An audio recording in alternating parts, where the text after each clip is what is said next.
Hey there, friends. Picture this.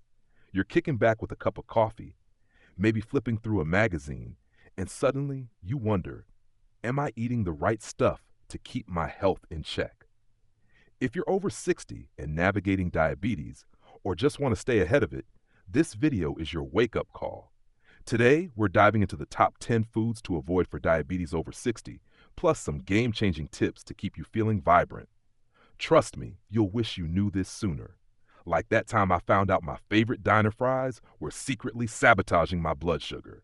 Stick around, because these must-know secrets could save you from some serious health headaches.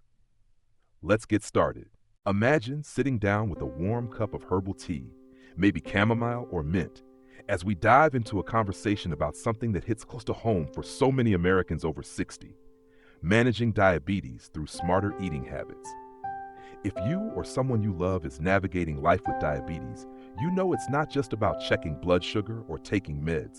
It's about the choices we make every day, especially what we put on our plates. Today, we're going to walk through the top 10 foods to skip for diabetes after 60 and share must-know tips to keep you feeling vibrant, energized, and in control. This isn't about giving up the foods you love. It's about making small, powerful changes to live healthier and sidestep the complications diabetes can bring. So, let's get started with a story that's all too familiar for many of us. Diabetes is a tough companion, especially as we age.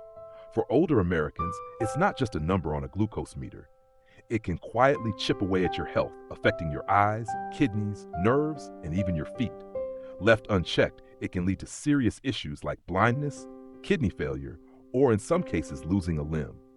I recently heard a story from Dr. Sarah Thompson, an endocrinologist in Chicago, about a patient named Tom, a 64-year-old retiree who loved his daily fast food runs. Think cheeseburgers, fries, and a large soda to wash it all down. Tom thought he was fine because he felt okay, but his blood sugar was spiraling. By the time he saw Dr. Thompson, his vision was blurry, and his kidneys were showing early signs of strain. The good news? Tom turned things around by rethinking his meals, cutting back on processed foods, and making room for wholesome choices. His story is a wake-up call. What we eat matters, and for those over 60, it's a game changer for managing diabetes. Now, you might be thinking, okay, I get it. Diet's important, but where do I start? Let's ease into it by talking about 5 sneaky eating habits that can wreak havoc on blood sugar, especially for folks over 60. These are things we've all done, maybe even today, so no judgment here. First up, eating foods with a high glycemic index, or GI. These are the culprits like white bread, sugary cereals, or those crispy fries that taste so good, but send your blood sugar on a roller coaster. Foods with a GI of 75 to 90 hit your system fast, spiking glucose and stressing your pancreas. The fix? Swap them for nutrient-packed options like quinoa, oats, or even a grilled chicken breast paired with a pile of veggies. These keep you full longer and your blood sugar steady. Picture this. Instead of a white bread sandwich, you're enjoying a quinoa bowl with roasted veggies and a sprinkle of feta. Same comfort, better outcome. Next, let's talk about sugary drinks. That soda with lunch, the sweet tea at dinner, or even that fancy coffee with whipped cream. They're loaded with 20 to 30 grams of sugar per serving, blowing past the World Health Organization's recommended 25 grams a day. These drinks don't just spike your blood sugar, they can fuel inflammation, making diabetes harder to manage. The good news is, you don't have to give up flavor. Try unsweetened herbal teas. Chamomile is soothing, and peppermint is refreshing. Or go for black coffee with a dash of cinnamon. I know a lady named Linda who swapped her daily soda for sparkling water with a squeeze of lemon. She says she feels lighter, and her blood sugar readings are thanking her. Another habit to watch is snacking on high GI treats like cookies, potato chips, or even dried fruits like raisins. These snacks, with GIs ranging from 59 to 85, give you a quick sugar rush, but leave you hungry and your blood vessels under strain. Instead, keep it simple with snacks that satisfy. A hard-boiled egg, a handful of almonds, or some carrot sticks with hummus. My neighbor Jim used to munch on chips while watching baseball, but now he keeps a bowl of sliced apples and peanut butter nearby. He swears he enjoys the games even more without the sugar crashes. Here's one we don't talk about enough: eating too fast. We've all scarfed down a burger or a slice of pizza when we're in a rush, but gobbling food, especially salty, fatty fast food, spikes blood sugar and puts pressure on your heart. The sodium in heavy sauces, like mayo or cheese, don't help either. Slowing down can make a big difference. Try chewing each bite 20 times. Yes, it sounds tedious, but it works. Start your meal with a small salad or some steamed broccoli, then move to your protein and save the carbs for last. This order can lower your post-meal blood sugar by up to 30%. I tried this at a family barbecue last month, eating my grilled chicken and coleslaw before touching the cornbread, and I felt so much better afterward. Lastly, eating late at night is a habit that sneaks up on us. Grabbing a slice of pizza or a bag of chips after 8 p.m. might feel harmless, but it messes with your body's rhythm and keeps blood sugar high when you're trying to rest. This can damage blood vessels over time. The solution? Aim to eat dinner by 6 or 7 p.m. and keep it light. Think grilled fish with a side of greens. If you're hungry later, sip some water or herbal tea.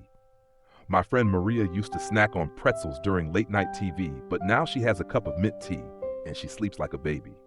So, we've covered habits to avoid, but let's flip the script and talk about strategies to take charge of your health. One of my favorite tricks is the plate method. Fill half your plate with non-starchy veggies like spinach or zucchini, a quarter with lean protein like turkey or salmon, and the last quarter with whole grains like brown rice or quinoa. It's like building a meal that's a team player for your blood sugar. Another game changer is eating in the right order. Veggies and protein first, carbs last. Studies show this can cut your blood sugar spike by up to 30%. And don't forget to move a little. A 10-minute walk after eating can drop your glucose by 20 to 30 points. I started doing this after dinner, just strolling around my block, and it's become my favorite part of the day. Stick to low GI foods whenever you can. Think apples, avocados, or oats, all under a GI of 55. Drink plenty of water, about 1.5 to 2 liters a day, to keep your body humming and skip the sodas. And try to eat regularly, 3 meals and maybe a couple of small snacks, to avoid blood sugar dips and spikes. It's not about perfection, it's about consistency. My Uncle Bob, who's 68, used to skip breakfast and binge on donuts by noon. Now he has a small bowl of oatmeal with berries in the morning, and he's got more energy for his grandkids. Now, let's get to the heart of our story. The top 10 foods to skip for diabetes after 60. These are vegetables that surprisingly might not be your best friends if you're managing diabetes or have other health concerns. Don't worry, we're not banning veggies, but we'll explain why these might need a back seat and how to handle them wisely. First up is peas. They're sweet and seem innocent, but peas can raise blood sugar quickly and contain purines, which can trigger gout or kidney stones in some folks. They can also cause bloating, which nobody wants. If you love peas, eat them sparingly and pair them with low GI foods like a grilled chicken breast. Next is asparagus. It's packed with nutrients, but its purines can worsen joint pain for those with arthritis, and its diuretic effect might strain weak kidneys. Try steaming it lightly and eating small portions, or swap it for green beans, which are gentler on your system. Corn is another one to watch. It's starchy, hard to digest, and can spike blood sugar. Plus V3+, some corn contains compounds that might promote inflammation, and GMO concerns linger. If you're craving that corn on the cob vibe, opt for a small portion and balance it with a big salad. Mushrooms can be tricky too. They're low calorie, but some absorb toxins like heavy metals, and raw mushrooms contain agaritin, a compound linked to cancer risk in large amounts. They can also trigger allergies. Stick to cooked mushrooms in moderation, and choose safer veggies like zucchini. Cabbage might surprise you, but it contains goitrin, which can interfere with thyroid function, and raffinose, which causes gas. If you enjoy coleslaw, try making it with romaine lettuce instead. It's crisp and won't leave you bloated. Eggplant is another veggie to limit. It has solanine, which can worsen joint pain, and oxalates, which might contribute to kidney stones. It's also tough to digest for some. If you're an eggplant fan, peel and cook it thoroughly and keep portions small. Potatoes are a staple, but they're a blood sugar nightmare, especially fried. They also contain acrylamide, a compound linked to inflammation and cancer when cooked at high heat. Swap fries for roasted sweet potatoes, which are lower GI and packed with fiber. Spinach, despite its superfood status, has oxalates that can build up and cause kidney stones or block calcium absorption, which is bad news for aging bones. Steam it to reduce oxalates, and don't overdo it. Mix in other greens like arugula. Kale's another trendy veggie with a catch. Like spinach, it's high in oxalates, and its goitrin can mess with your thyroid. If you're blending kale smoothies, use it occasionally and blend with low oxalate greens like lettuce. Finally, bell peppers. Their tough skins are hard to digest, and they contain solanine, which can aggravate arthritis.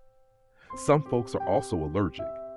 If you love their crunch, peel them or roast them to make them easier on your stomach, and eat them sparingly. So, how do we make this work in real life?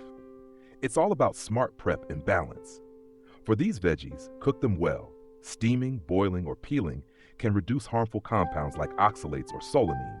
Eat them in moderation, maybe once a week, and mix in safer options like broccoli, zucchini, or pumpkin, which are kind to your kidneys, joints, and digestion. Listen to your body. If a veggie leaves you feeling sluggish, bloated, or achy, it's a sign to cut back. My cousin Anna used to eat spinach salads daily, but after switching to mixed greens, her joint pain eased up and she felt lighter. The big picture here is that managing diabetes after 60 isn't about deprivation, it's about making informed choices. Small tweaks, like eating dinner earlier, chewing slowly, or swapping soda for herbal tea, add up to big wins. Understanding how foods, even seemingly healthy veggies, affect your body empowers you to build a plate that keeps you strong and reduces reliance on meds. You're not just avoiding complications like blindness or kidney issues.